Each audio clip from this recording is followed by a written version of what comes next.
Last class में हम लोगों ने प्रोबेबिलिटी बच्चे स्टार्ट करा था, तो मैं एक बार प्रोबेबिलिटी के बेसिक्स हम द्वारा आपको बता रहा था। हम लोगों ने सेट्स में पढ़ा था कि ए यूनियन बी किसकी इक्वल होता है बच्चे, A plus B minus A and B. ये हमारा फॉर्मूला रहता है A plus B minus A and B. तो प्रोबेबिलिटी यूज करूंगा ए प्लस बी की, तो क्या हो जाएगी, probability of A plus probability of B minus probability of A and B, हमारा फॉर्मूला बन जाएगा। फर्दर अगर दो सेट्स के बीच में कुछ भी कॉमन नहीं होगा, तो उसका इंटरसेक्शन 5 हो जाएगा। मतलब वो कौन से सेट्स हो जाएंगे हमारे, वो डिसजॉइंट सेट हो जाएंगे। डिसजॉइंट सेट हो जाएगा तो डिसजॉइंट सेट की प्रोबेबिलिटी कितनी हो जाएगी, 0 हो जाएगी। इसको वापस ऊपर पुट कर दूंगा तो probability of A union B किसके इक्वल हो जाएगा, probability of A plus probability of B के इक्वल हो जाएगा। So this is first formula, this is second formula, ये हमने लास्ट क्लास में करा था। नेक्स्ट, फिर इसके बाद हम लोगों ने पढ़ा था probability of A but not be, A but not be, तो बी पे कॉम्प्लीमेंट आ जाएगा, तो ए एंड बी नॉट हो गया। ये किसकी इक्वल हो जाएगा, probability of A minus probability of A and B. Fourth formula probability of B and A not, ये हो जाएगा हमारा probability of B minus probability of A and B. ये आपका फॉर्मूला आ जाएगा। अब इन्हीं के अंदर अगर ए और बी डिसजॉइंट सेट हुए तो उस केस में probability of A and B not A की इक्वल आ जाएगी और probability of B and A not probability of B के इक्वल आ जाएगा। क्लियर है सबको, ठीक है ना। अगर डिसजॉइंट हो जाएगा, तो ए एंड बी 0 हो जाएगा, तो ये फॉर्मूला में कन्वर्ट हो जाएगा। I hope this is clear to everyone. Formulas यहां तक सारे नोट कर लो, क्योंकि बुक में आगे थर्ड एक्सरसाइज में मिलेंगे फॉर्मूलाज, ये सेकंड में नहीं है। डन। और जो भी हमारे डिसजॉइंट इवेंट वाले सेट्स होते हैं, इसको हम लोग बोलते हैं म्यूचुअली एक्सक्लूसिव। प्रोबेबिलिटी में इसको बोलते हैं हम लोग म्यूचुअली एक्सक्लूसिव। म्यूचुअली एक्सक्लूसिव का मतलब क्या हो जाएगा, हमारा डिसजॉइंट सेट्स हो जाएगा। म्यूचुअली एक्सक्लूसिव का मतलब क्या हो जाएगा, डिसजॉइंट हो जाएगा। अब इसके बाद हमारा नेक्स्ट टॉपिक है एग्जॉस्टिव। अब एग्जॉस्टिव का मतलब क्या होता है, एग्जॉस्टिव का मतलब होता है कि कोई भी आपके पास एक सैंपल स्पेस है, तो सैंपल स्पेस होगा तो उसके अंदर बहुत सारे इवेंट्स हो जाएंगे हमारे। जैसे अगर मैं एक कॉइन, दो कॉइन्स को टॉस करता हूं, तो मेरे क्या क्या इवेंट हो सकते हैं। एक इवेंट हो सकता है कि वन हेड, ये दो, सेकंड इवेंट हो सकता है जीरो हेड, थर्ड इवेंट हो सकता है टू हेड्स। जब तीनों को कंबाइन करूंगा, जब तीनों का यूनियन लूंगा, तो वापस से क्या आ जाएगा, ओरिजिनल सेट आ जाएगा मेरे पास। तो एक सैंपल स्पेस जो है, अगर उसको मैं बहुत सारे छोटे पार्ट्स में ब्रेक डाउन कर दूं और सबका यूनियन लूं, उन सबका यूनियन लेने से मेरे को वापस क्या मिल जाए, सैंपल स्पेस मिल जाए, तो हम लोग क्या बोलते हैं उसको, एग्जॉस्टिव इवेंट्स बोलते हैं।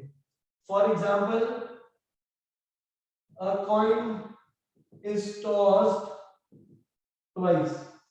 एक कॉइन को हम लोग क्या कर रहे हैं, दो बार टॉस कर रहे हैं। अगर कॉइन को दो बार टॉस करेंगे हम लोग, तो उस केस में क्या रहेगा, outcome H H, H P, T H and T T. पहला इवेंट हमारा हो जाएगा event of zero heads, second event of one head, तीसरी हो जाएगा हमारा event of getting two heads. Clear है बात सभी को। तो जीरो हेड का मतलब हो जाएगा टीटी, वन हेड का मतलब हो गया एचपी एंड टीएच, और टू हेड्स का मतलब हो जाएगा एचएच। टू हेड्स का मतलब हो जाएगा एचएच। अब इन तीनों इवेंट्स को जब यूनियन लूंगा तो वापस से सैंपल स्पेस बन जाएगा मेरा। तो ये जो मेरे 3 इवेंट है, ये मेरे इवेंट्स क्या हो जाएंगे, एग्जॉस्टिव इवेंट हो जाएंगे। क्लियर है बात सभी को? Is this clear?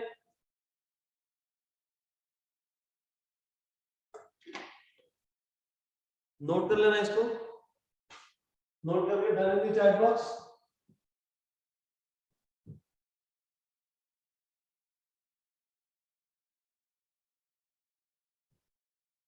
अब अगर मैं प्लीज एक्सप्लेन अगेन बेटा, म्यूचुअली एक्सक्लूसिव आपको समझ आ गया था? एक्सक्लूसिव का मतलब होता है कि कोई भी दो सेट में कुछ भी कॉमन नहीं है। एग्जॉस्टिव का मतलब क्या होता है, एक सैंपल स्पेस को ब्रेक डाउन कर दिया मैंने डिफरेंट इवेंट्स में, और इन डिफरेंट इवेंट्स का जब कंबाइन करूंगा, यूनियन लूंगा, तो वापस से सैंपल स्पेस आ जाए। तो क्या हो, वापस से सैंपल स्पेस आ जाए। समझ आ गई ये बात? क्लियर है? तो इसको हम लोग क्या बोलते हैं, ये हमारा हो जाएगा आपका exhaustive event. Is this clear संयुक्ति? अब अगर मैं बोल दूं आपके पास mutually exclusive and exhaustive event, इसका मतलब क्या हो जाएगा? इसका मतलब हो जाएगा कि सेट्स में कुछ भी कॉमन नहीं है, एंड उन सबका यूनियन नंबर वापस क्या आ जाए, आपको यही आ जाए। तो इसको हम लोग बोलेंगे म्यूचुअली एक्सक्लूसिव एंड एग्जॉस्टिव। जो मैंने यहाँ केस बनाया है, ये केस म्यूचुअली एक्सक्लूसिव का। एक्सक्लूसिव का कैसे, कि किसी भी दो E1 E2 में कुछ कॉमन नहीं है, E2 E3 में कॉमन नहीं है, E1 E3 में कुछ भी कॉमन नहीं है, मोरओवर तीनों का यूनियन लेंगे तो सैंपल स्पेस आपके पास आ रहा है। तो ये इवेंट्स कौन से बनेंगे, हमारे mutually exclusive and exhaustive event बनेंगे। अब यहाँ पे आप सीधा क्वेश्चंस देखिए, अब क्वेश्चन थोड़े आसान हो जाएंगे आपके लिए। एग्जॉस्टिव इवेंट में ये आपके पास देखो, मार्क कर लो इसको।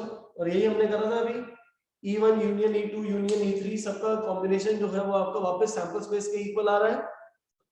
फिर यहाँ पे बॉटम पे आ गया हमारे पास म्यूचुअली एक्सक्लूसिव एंड एग्जॉस्टिव। इसका मतलब क्या था कि एक तो कुछ भी हमारा कॉमन नहीं है, और साथ में सबका यूनियन जो है वापस सैंपल स्पेस के इक्वल है। नेक्स्ट, अब यहाँ पे आपके पास एक केस है, दो डाइस हम लोगों ने फेंके हैं, sum on the numbers which come up is noted. The पहला ए आपका क्या है, sum is even. Sum is even का मतलब क्या हो जाएगा, हमारे वो सारे केसेस आ जाएंगे 2 4 5 2 4 6 8 10 12 वाले सारे केसेस आ जाएंगे। सेकंड बोल रहा सम इज अ मल्टीपल ऑफ 3, फिर बोल रहा सम is less than 4 and some is greater than 11। Solve करते हैं इन सारे केसेस को। बनाओ पहले इवेंट ए फॉर्म करो, फिर इवेंट बी फॉर्म करो। ये एक क्वेश्चन मैं करा रहा हूं, जबकि बहुत इजी क्वेश्चन है, आप खुद ही बनाएंगे आप लोगों के, बट स्टिल एक मैं कराया था, बाकी क्वेश्चन आप खुद इसके सॉल्व कर लेना। यहाँ पे देखो सबसे पहले क्या बोल रहा है, ए क्या है, even is sum is even. Sum even का मतलब क्या हो गया कि डाइस पे दोनों नंबर जो आ रहे हैं उसका सम प्लस करके इवन नंबर होना चाहिए। तो पहला इवन नंबर कौन सा होता है, 2। तो 2 के लिए कौन सा केस बनेगा हमारा, 1/1। फिर अगला केस क्या होगा, सम आना चाहिए 4। तो 4 के लिए क्या हो जाएगा, 1 3 2 2 एंड 3 1। फिर हो जाएगा सम आपका 6। सम 6 लाने के लिए आप क्या करेंगे, ये हो जाएगा 1 5 2 4 3 3 4 2 एंड 5 1। फिर इसके बाद सम हो जाएगा 8 हो जाएगा 2 6 3 5 4 4 5 3 एंड 6 2। फिर उसके बाद सम आएगा 10।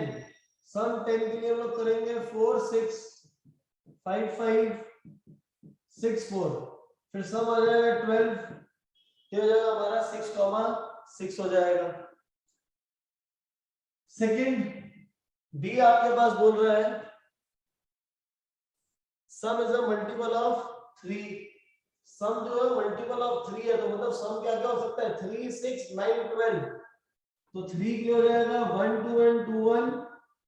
फिर हो जाएगा 6 6 के लिए हो जाएगा आपके पास 1 5 2 4 3 3 4 2 5 1। फिर आपके पास 9 के हो जाएगा 3 6 4 5 5 4 6 3। फिर उसके बाद नेक्स्ट आपके पास आएगा 12 के लिए सिर्फ एक ही केस आएगा, दैट इज 6,6। सी आपके पास बोल रहा है that event of getting sum less than 3, sum जो है वो 3 से कम है, तो सम क्या हो सकता है? सम आपके पास 2 हो सकता है, सम 3 हो सकता है, तो 3 के लिए हो जाएगा 1 2 2 1, बट सम 4 नहीं हो सकता बिकॉज़ सम लेस देन 4 लेना है आपने। फिर इसके बाद इवेंट डी आपके पास sum is greater than 11, sum greater than 11 का एक ही केस रहेगा, दैट इज 6,6। यहां तक किसी को कोई डाउट तो नहीं है? यहां तक किसी का कोई डाउट? राहुल, हम लोगों ने सम लेस देन 4 लिया बेटा, तो 2 और 3 हो गया सम। यहां तक क्लियर है? ठीक है। बी पार्ट समझ नहीं आया? बी पार्ट में आप लोग बोल रहे हैं कि जो भी सम है वो मल्टीपल ऑफ 3 होना चाहिए, तो सम क्या क्या हो सकता है? 3 6 9 या 12। तो ये रहा 3 के लिए, फिर ये 6 के लिए, फिर 9 के लिए और फिर 12 के लिए। अब इसके बाद आपके पास क्वेश्चन देखो क्या पूछ रहे हैं, which pair of these events are mutually exclusive। अब एक्सक्लूसिव का मतलब क्या होता है कि कोई भी दो सेट में कॉमन कुछ भी नहीं होना चाहिए, तो आप पहले क्या करो, इंटरसेक्शन निकालो, ए और बी का कॉमन देखो कुछ है क्या? क्या ए और बी में कुछ कॉमन आएगा? आएगा कॉमन। क्या कॉमन आएगा? क्योंकि ये था मल्टीपल ऑफ 2, तो इसके अंदर सम क्या था हमारा? 2 था, 4 था, 6 था, 8 था, 10 था और 12 था। इसमें सम क्या था हमारा? आपका सम इज द मल्टीपल ऑफ 3, तो 3 6, यहां पे भी 6 सम आ रहा है, यहां पे 6 सम आ रहा है, यहां पे सम 12 आ रहा है, यहां पे सम 12 आ रहा है, तो इन दोनों के बीच में कुछ भी कॉमन नहीं हो, मतलब होगा, तो इसका इंटरसेक्शन 5 नहीं हो सकता। क्यों नहीं है? देखो केसेस, जैसे यहाँ पे 4 2 है, ये रहा 4 2 2 4 2 4, फिर 3 3 3 3, तो ये आपके पास अवेलेबल है। समझ आ गई?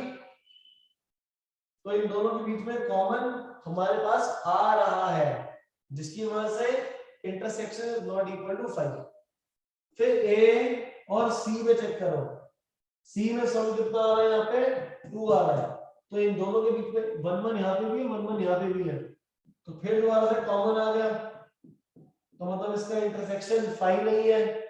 फिर ए और डी चेक करो, डी में यहाँ पे ए में क्या आ रहा है? 6 6, यहाँ पे भी आ रहा है 6 6, तो ए और डी में भी कुछ भी कॉमन है, तो जिसकी वजह से ये ए और डी आपस में म्यूचुअली एक्सक्लूसिव नहीं है।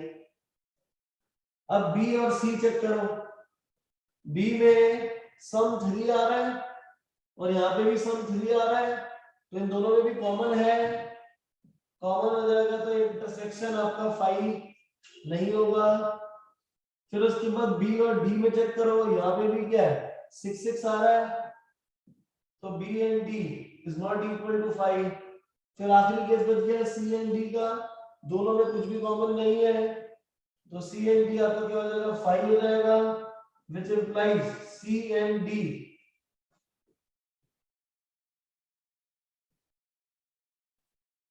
are mutually exclusive. C and D are mutually exclusive. ठीक है सर? आपने तीनों में A इंटरसेक्शन B लिख दिया, अरे सॉरी सॉरी सॉरी, AC और AD आएगा, सॉरी, पहले AB था, फिर AC था, फिर AD था, सॉरी, ये मेरे से गलती हो गई थी। ठीक है, इसको ठीक कर लेना। नेक्स्ट, आई होप सबने लिख लिया होगा, ये सबने नोट डाउन कर लिया है? नेक्स्ट देखिए, अब ऐसे ही सेम आपके यहाँ पे बोल रहा है कॉइन इज टॉस 3 टाइम्स, तो इसके लिए अब आप खुद ही सॉल्व कर लेंगे। ये सब केस को मैं क्या कराऊं, simple simple easy easy questions है और सिमिलर इसकी एक्सरसाइज में बहुत इजी सी है, खुद ही सॉल्व कर लेंगे। अब हम आते हैं सिंपल आपका क्वेश्चंस पे सीधा। एग्जांपल नंबर 9 करते हैं। 9 से पहले एक बात समझो, आपको एक बात पता है कि कोई भी इवेंट की जो प्रोबेबिलिटी होती है वो किससे छोटी होती है? मान ली कोई भी इवेंट की प्रोबेबिलिटी किससे छोटी होगी? That is always less than equal to 1। Very good. और greater than equal to 0। Very good. तो कोई भी इवेंट की प्रोबेबिलिटी वो कहां पे होगी? हमेशा 0 से 1 के बीच में होगी। तो प्रोबेबिलिटी ऑफ एनी इवेंट 7/6 हो सकता है, प्रोबेबिलिटी ऑफ इवेंट -1/2 हो सकता है। पहला केस 7/6 नहीं हो सकता, दूसरा ये नहीं हो सकता। अगर मैं बोलूं प्रोबेबिलिटी 10/11 ये हो सकता है क्या? 10/11 हो सकता है? 10/11 यस ये हो सकता है। अब कितने बच्चों को ना ये पता नहीं होता कि सर क्यों हो रहा है क्यों नहीं हो रहा, क्योंकि देखो हमारे पास ना 6 स्टैंडर्ड में आपको सिखाया होगा प्रॉपर फ्रैक्शन और एक होता है इम्प्रॉपर फ्रैक्शन। अब प्रॉपर फ्रैक्शन और इम्प्रॉपर फ्रैक्शन में फर्क क्या होता है? तो अभी 11th में कुछ बच्चे को पता ही नहीं होगा सच में। प्रॉपर फ्रैक्शन वो फ्रैक्शन होता है जहां पे न्यूमरेटर बड़ा होता है, सॉरी न्यूमरेटर छोटा होता है डिनोमिनेटर से, न्यूमरेटर छोटा होता है। तो यहाँ पे न्यूमरेटर डिनोमिनेटर से छोटा है ना, तो ये प्रॉपर फ्रैक्शन है। और प्रॉपर फ्रैक्शन की जो वैल्यू होती है वो हमेशा 1 से छोटी होती है। इम्प्रॉपर फ्रैक्शन में न्यूमरेटर बड़ा होता है डिनोमिनेटर में से, जिसकी वजह से जो फ्रैक्शन की जो वैल्यू होती है वो 1 से बड़ी हो जाती है। क्लियर है बात? तो कोई भी इस टाइप का अगर आपके पास आएगा तो आप खुद ही देख लीजिए। एग्जांपल नंबर 9 एक नंबर का क्वेश्चन है। अब आपके यहाँ पे बोल रहे हैं एक सैंपल स्पेस है S जिसके फर्दर छोटे पार्ट हो रखे हैं ω1 ω2 ω6 which of the following outcomes is not possible. पहला वाला बताओ, क्या फर्स्ट केस पॉसिबल है? यहाँ पे सब इवेंट की प्रोबेबिलिटी 1/6 है, क्या ये पॉसिबल है? Is this possible? यस और no? Yes this is possible.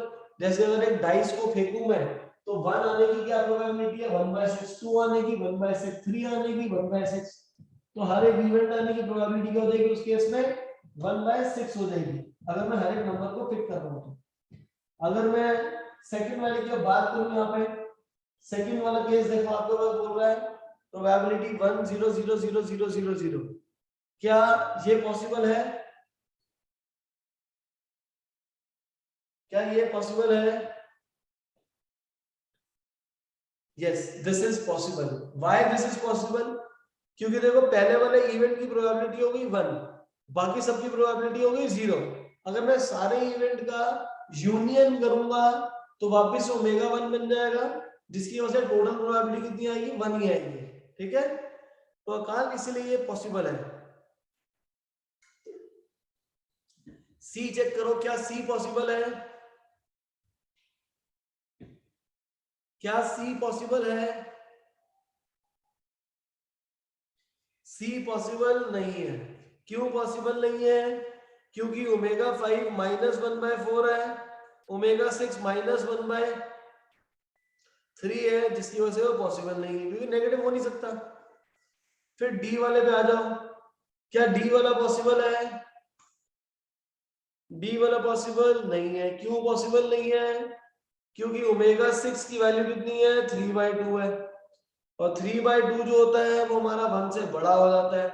तो एक सिंगल इवेंट की प्रोबेबिलिटी आपकी 1 से बड़ी हो गई, तो पॉसिबल ही नहीं है। और लास्ट में ई वाला पार्ट बोल रहा है 0.1 0.2 0.3। अब ई चेक करो, क्या ई प्रोबेबिलिटी पॉसिबल है?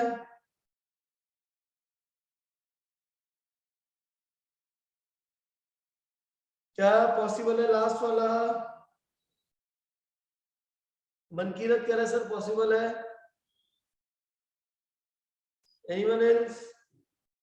नहीं पॉसिबल है। क्यों पॉसिबल नहीं है? हर एक की प्रोबेबिलिटी 0 से बड़ी है, 1 से छोटी है, लेकिन जब सबका सम करोगे तो 0.1, 0.2, 0.3, 0.4, 0.6 एंड 0.5, ये कितना आ रहा है हमारे पास 4